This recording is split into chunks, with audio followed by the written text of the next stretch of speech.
Kalau halangan, akhi, ya memang kalau halangan ya banyak sekali tentu halangan. Ya mungkin saya jelaskan secara ringkas saja.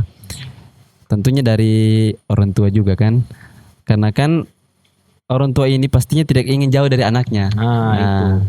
هو الذي أنزل من السماء ماء لكم منه شراب ومنه شجر فيه تسيمون. Bismillah. Assalamualaikum warahmatullahi wabarakatuh. Alhamdulillah wassalatu wassalamu ala Rasulillah amma ba'd. Alhamdulillah pada malam hari ini berjumpa lagi dengan saya Rizky di podcast kami yang pertama. Alhamdulillah pada malam hari ini kami mendatangkan seorang narasumber dari suatu daerah yang cukup jauh dari Kota Palu, dari daerah Ampana. Nama beliau Muhammad Arfi. Beliau adalah santri di Ma'had Al-Imam Asy-Syafi'i Cilacap. Mari kita sapa beliau. Bagaimana kabarnya, Hi? Alhamdulillah, ana khair, akhi. Jadi begini, Hi. Ini ada tema yang cukup menarik yang akan kita coba angkat pada malam hari ini. Ya, Jadi judul temanya itu Kupilih Dia. kupilih dia. Maksudnya, akhi, ana memilih dia ini, akhi. Maksudnya bagaimana ya, akhi? Jadi jangan antum salah paham ini. Jadi Betul. Kupilih Dia ini, tema Kupilih Dia itu diambil dari kisahnya antum sebenarnya. Jadi kami tuh diam-diam gitu melacak antum. Guys. Ya, yang Anda dengar-dengar, antum ini katanya yang sekaligus muka tabayun sama antum. Nah, yang Anda dengar antum ini meninggalkan dunia perkuliahan Ya. di kampus negeri, kemudian kuliah di kampus Islam ke Ma'had gitu. Oh. Nah, itu bagaimana itu? Oh, jadi maksudnya antum memilih dia ini memilih Ma'had. Gitu. Oh, iya. Oke. Nah, jadi ana itu memilih Ma'had, masuk ke Ma'had dan meninggalkan dunia kampus itu ya tujuannya ingin mendalami ilmu agama. Ya mungkin secara garis besarnya ingin mendalami ilmu agama. Begitu ya. Mm. Yang Pertengahan Anda dengar antum itu sudah Pertengahan semester 4 atau bisa dibilang sudah 2 tahun Oh, di kampus negeri tuh. Masya Allah, antum sudah ikut di PKMB, di ospek lah, di apalah, sudah apalagi yang kita tahu kan kalau di Iya. kampus itu orang senior itu Masya Allah. Iya. Ay, itu bagaimana itu, Hai? Iya sih, kalau secara umum mungkin orang pada berpikir kan, ya saya ini sudah semester pertengahan, sisa 2 tahun lagi mau lulus itu. Ya secara umum orang pasti berpikir seperti itu. Namun kalau bagi anak, ya apa salahnya mencoba hal baru itu.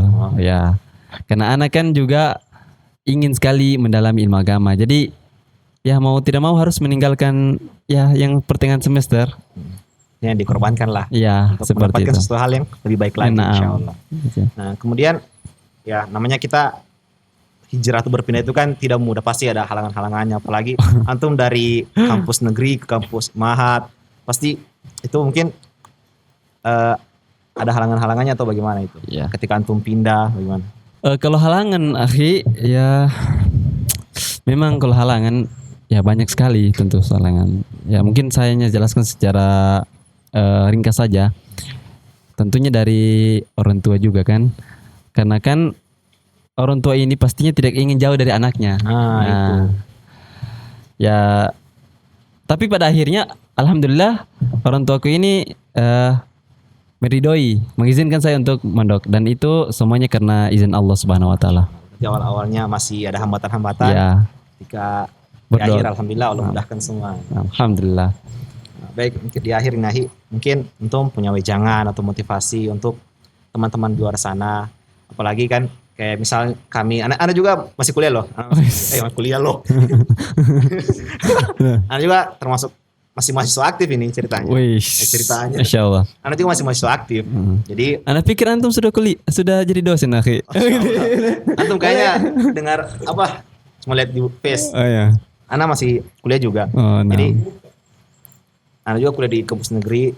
Jadi maksudnya motivasi untuk kami dan orang-orang di luar sana, karena mungkin ada halangan-halangan tertentu, mungkin entah orang tua atau biaya dan segala macam. Gimana ya? motivasi antum lah untuk mereka yang mungkin tidak mempunyai kesempatan Untuk belajar di ke Mahat, ya. gitu. Oh. Ya, jadi begini, kan kita ini kan apa tuh saya bilang? Ya, jadi begini akhi. Kita ini kan, apalagi antum kan seorang mahasiswa. Nah, jadi antum itu sebenarnya ndak harus masuk ke Mahat. Tetap antum belajar di kampusnya antum. Belajar ilmu misalnya ilmu matematika, ilmu fisika atau ilmu lainnya, tetap antum pelajari. Tapi antum luangkan waktu antum juga untuk belajar ilmu agama, akhi. Kayak bisa kajian-kajian begitu ya? Ya. Kan di zaman sekarang ini kan kita mudah untuk belajar ilmu agama. Jadi tidak seperti zaman dulu. Sekarang kita sudah ada handphone. Jadi kita sudah bisa browsing-browsing di internet kan. Seperti misalnya kajiannya Ustadz ini. Jadi insya Allah kalau kita mempelajari ilmu di zaman sekarang ini, insya Allah kalau kita manfaatkan, insya Allah manfaatkan media sosial, insya Allah kan mudah. Intinya antum terus belajar ilmu lah. Walaupun antum di tengah kesibukan sekarang, jangan lupakan ilmu, karena kan kita ketahui kan bahwasanya tujuan kita hidup di dunia ini untuk beribadah kepada Allah. Jadi intinya kapanpun, dimanapun, apapun kondisi kita, tetap kita harus menuntut ilmu agama. Iya, karena ilmu memang sangat penting. Imam Ahmad berkata kan, an-nasu ahwaju ilal ilm minat ta'ami wa syarab. Sesungguhnya ilmu itu sangat dibutuhkan oleh manusia daripada makanan dan minuman. Kenapa kita butuhkan ilmu? Ya, misalnya antum mau membaca sesuatu buku kan, antum tidak punya ilmu membaca, apakah antum bisa membaca? Iya, betul. Anda bisa kan? Jadi seperti itu. Logika simpelnya. Ya, itu logika simpelnya. Nah, begitupun dalam agama Islam. Antum ingin sholat, tentu antum harus pelajari ilmunya. Antum ingin zakat, pelajari ilmu. Jadi seperti itu. Intinya antum harus pelajari ilmu. Nah, dan ilmu itu merupakan penunjuk.